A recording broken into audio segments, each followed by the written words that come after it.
Salve pessoal, tudo bem? Rodrigo Banzato, seja muito bem-vindo aí nessa série de vídeos que eu vou estar fazendo a respeito de desenvolvimento de game. Para começar, eu preciso falar um pouquinho sobre quem é o Rodrigo, da onde eu vim, o que eu fiz até hoje para chegar aqui e falar um pouquinho para vocês sobre desenvolvimento de games, o que eu estou fazendo e quais são os planos para o futuro. Não tem como eu começar a falar disso sem antes eu lembrar da minha infância. Sempre fui um garoto que jogava muito videogame, muito mesmo. Eu tive até o PlayStation 1, eu tive praticamente quase todos os consoles, mais ou menos uns 10, desde Atari, Master System, Mega Drive, 3DO, o saudoso Jaguar 64, Neo Geo. Depois de muito tempo eu consegui ter esse console. Então minha vida ela girava em torno de videogames, né? Então até mesmo no próprio computador. Então sempre quando eu tinha a chance, a coisa que eu mais gostava de fazer era olhar videogames. Então eu pegava, ia nos arcades, nos fliperama e ficava só vendo a galera jogar. Quando eu não tinha condição de estar comprando fichinha, eu só ficava lá o dia inteiro, todos os dias. Então basicamente minha vida, minha infância foi cercada de videogames, né, pessoal? Então, quando eu fiz 18 anos, eu falei, poxa vida, o que eu vou fazer? Né, eu já estava estudando algumas coisas, né? Já tinha feito alguns até mesmo cursos de desenho. Eu sempre gostei de desenhar, né? Então eu tinha uma facilidade não muito grande. Eu percebia que eu tinha muita dificuldade em desenhar sombra, luz, mas nunca foi o meu foco também. Até os 18 anos eu realmente não sabia o que eu ia fazer. Eu acabei indo para engenharia, que o meu irmão já fazia faculdade de engenharia. Eu falei, por que não? Vamos testar isso, né? Vamos ver como é que é. Primeiro ano eu repeti. Mesmo estudando, mesmo me esforçando, eu acabei tendo muita dificuldade. Fui fazer o segundo ano, repeti de novo, mas foi bom. Por que foi bom eu ter entrado na engenharia e ter tido esse, vamos dizer, esse drama? Porque lá eu descobri que na aula de desenho técnico eu era muito bom. Então meus amigos que tiravam nota 9 e 10 em cálculo, e eu tirava 2 e 3, na aula de desenho técnico era completamente ao contrário. Eu tirava 9 e 10 e eles tiravam 2 e 3. Aí eu falei, pô, tá aí uma dica, né? Vamos tentar fazer algum curso relacionado a desenho, né? Design, etc. E na época tinha o desenho industrial, que hoje é o design, né? Então eu acabei entrando na faculdade e começando os meus estudos. Mas vamos olhar primeiro um pouquinho sobre os exercícios que me fizeram enxergar o meu potencial em design, em visualização 3D, algumas coisas que me ajudaram muito depois quando eu comecei a fazer os cursos complementares, tá? Vem comigo, eu vou mostrar aqui no quadro, tá bom? Então, ó, vamos pegar aqui, vamos supor que você tem 3 vistas, tá? E você precisa desenhar a perspectiva. Desenho é muito treino, né? Inclusive na faculdade de desenho industrial, na época, hoje é design, a gente fazia desenhos observando modelos, desenho de observação, né? Fazia modelagem em argila. Então tudo que envolve a arte, independente do segmento que você está no design, vai ser bem-vindo, né? Então, por exemplo, vamos desenhar um cilindro, como se fosse um cilindro, pessoal. Então a visão frontal do cilindro é isso daqui. Se você olhar ele de frente, você vai ver ele aqui, correto? Se você olhar ele de topo, ele é redondo, é um cilindro, tá? Essa vai ser a visão de topo dele. Se você olhar ele de lado, né, frente e lado, como ele é um cilindro, né, ó, você vai ver ele assim. E aqui vamos desenhar a perspectiva. Esse é um exercício bem simples, né, pessoal? Então a perspectiva, a gente tem aqui, ó, o nosso cilindro. Rodrigo, vamos complicar um pouquinho mais. Vamos fazer isso daqui. Na visão de topo, ele é assim. Ah, tudo bem. Aqui não dá para enxergar, né? Eu posso colocar até um pontilhado aqui, demonstrando que ele é vazado por dentro. Então ele tem um buraco, já não é um cilindro, é um tubo. Ok, a gente faz isso daqui. Até aí super simples, né, pessoal? Agora vamos fazer uma coisa um pouquinho mais interessante. Deixa eu só tirar isso daqui. É rapidinho, viu, pessoal? Vamos pegar aqui, eu vou fazer a vista frontal. Essa é a vista frontal, eu vou fazer a vista de topo. Essa é a vista de topo. E eu vou fazer a vista lateral. essa é a vista lateral. A pergunta que eu faço é: vocês conseguem desenhar a partir dessas três vistas uma perspectiva? Vamos lá. Se vocês quiserem pegar o papel aí e tentar, fiquem à vontade. Quem descobriu isso rápido e nunca estudou nada a respeito, de repente tem uma certa facilidade em visualizar modelos 3D, né? Geralmente quem trabalha com software 3D, já faz alguns modelos e tal, já vai poder sacar isso daqui. Eu vou desenhar aqui então a perspectiva, vocês vão entender exatamente, ó, como que é, tá?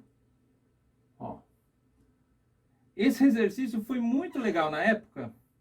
Aliás, eu errei, né? A vista frontal dele, eu coloquei a topo é assim, a frontal também é assim, ó. Faltou essa aresta aqui. Ó.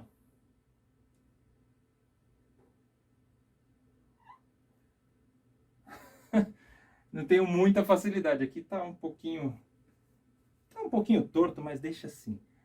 Então, vista frontal, você vê essas duas partes da maçã, né? Ó, se eu estiver olhando de frente, ok, vamos supor que eu tô aqui, tô olhando aqui, ó. Eu vou ver essa parte, né? Só para exemplificar, ficar bonitinho aqui, tá? Se eu olhar ele de topo, eu vou ver essa parte e essa daqui, então são essas duas partes, né? Lembra do cilindro? Agora há pouco. Quando você olha ele de frente, ele parece um retângulo, né? A gente não está colocando sombra aqui, né? Se eu colocar sombra aqui, fica muito mais evidente. A lateral é essa aqui, ó. Se eu colocasse sombra aqui, pessoal, ó, seria algo mais ou menos assim, ó.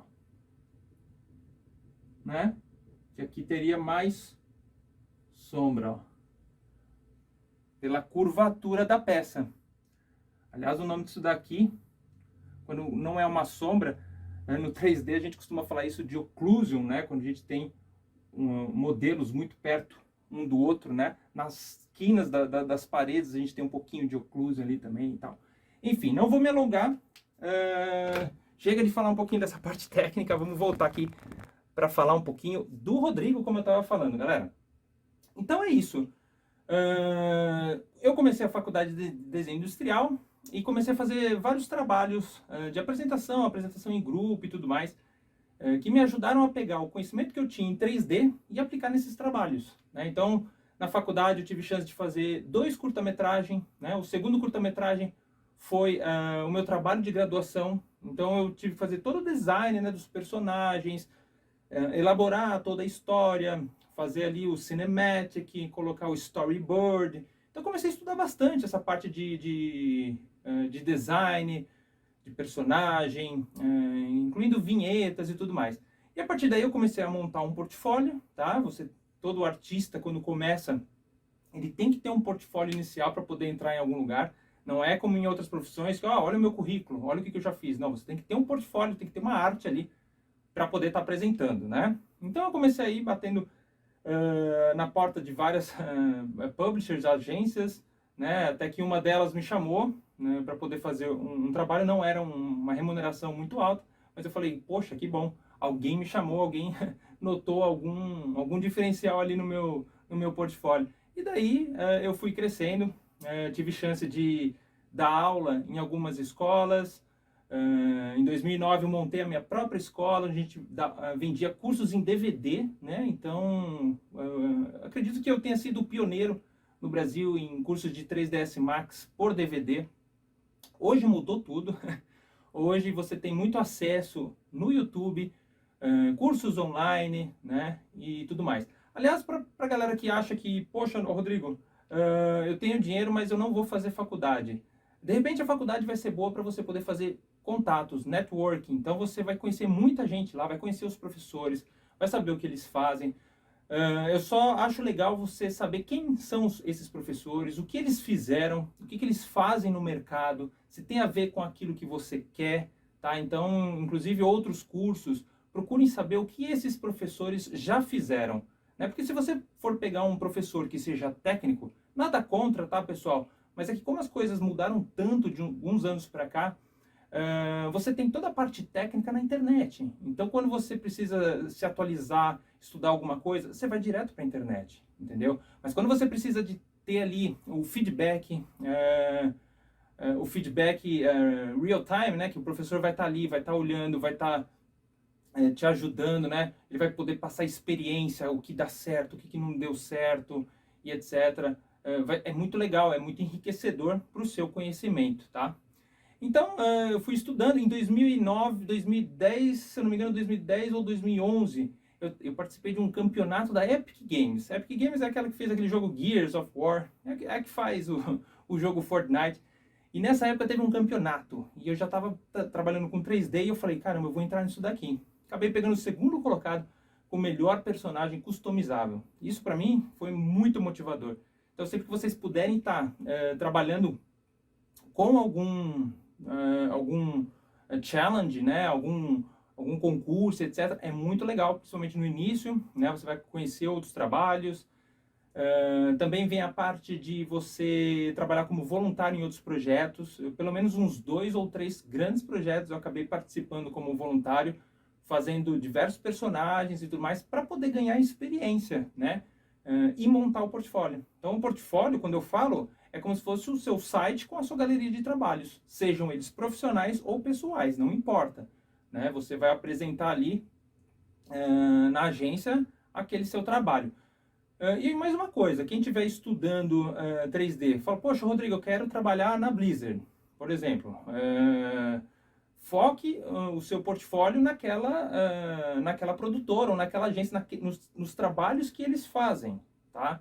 Isso é muito importante. Você tem lá o portfólio cheio de monstro, bicho, etc. E você vai querer trabalhar numa agência que faz só logotipo. Não faz sentido. E na época eu até acabei entrando, vamos dizer, numas furadas dessas, porque não tinha muito a ver com o que eu queria fazer, né? Mas, enfim, eu fui tocando o barco, né? E tive algumas oportunidades, trabalhar na Gameloft, trabalhei em outros projetos aí, como voluntário, né? Em 2016 eu fiz o meu primeiro jogo Clown to Beat, né? Um jogo gratuito, que eu fiz para poder ganhar experiência. Em 2019 eu me juntei com mais algumas pessoas para fazer uma versão de demonstração, tem na Steam para jogar também, se chama Shadows of Kepler. E em 2020 eu iniciei o projeto chamado Parallel. E aí, no decorrer dos vídeos, eu vou falar um pouquinho para vocês sobre algumas dicas, algumas coisas bem legais que podem fazer a diferença, principalmente de quem está estudando aí desenvolvimento de games. Beleza?